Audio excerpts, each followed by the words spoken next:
Ma' 'na ddyn sydd yn byw ar ben ei hun ar ynys annialbell mewn castell gwyn ar ben y bryn mae'n cuddio yn ei gell. Bob dydd mae'n cofio'r blodyn gwyn wrth edrych dros dŵr. A mae'r dyddiau'n dod, a mae'r dyddiau'n mynd i'r gŵr sydd yn tŵr. Chyd y fael i'r wyddfa, does bellach ddim ond chwen. Gwywodd y gan yn ei galon, fel y gwywodd y blodyn gwyn. Doedd e garodd lun i'r wyddfa ar lithra gwynt oedd gros, ond diflannodd lun i'r wyddfa i'r hoedlog di-hos.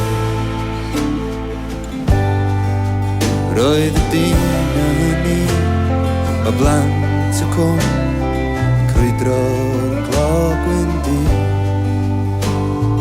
Ddeunaw oed wrth droi graig yno y carodd hi. Ond nawr mae'n saff rhag syth ar byd tu ôl i'w ddiriau cryf ac ar doriad gwawr ac yn yr hwyl mae o'n sibrwd ei henw.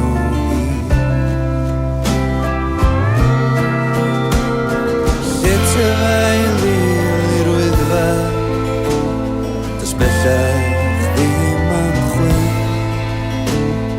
Gwywodd y gan yn ei galon, fel y gwywodd y blodyn gwyn. Doedd y garodd i'r wyddfa yn ffyrnig ag yn haf. Ei gwen oedd ar ei galon ar mynydd oedd y gael. Ond heno ar erwa'r wyddfa, daeth hedyn ar adain y gwynt i orffwys rhwng llwybrau y defaid a ddewid o'r herddwch bygynt. Ac yn y tŵr mae y gŵr yn breuddwydio fel y gnaf bob noson o'i oes, a flodyn sy'n sgleinio fel seren ar lythra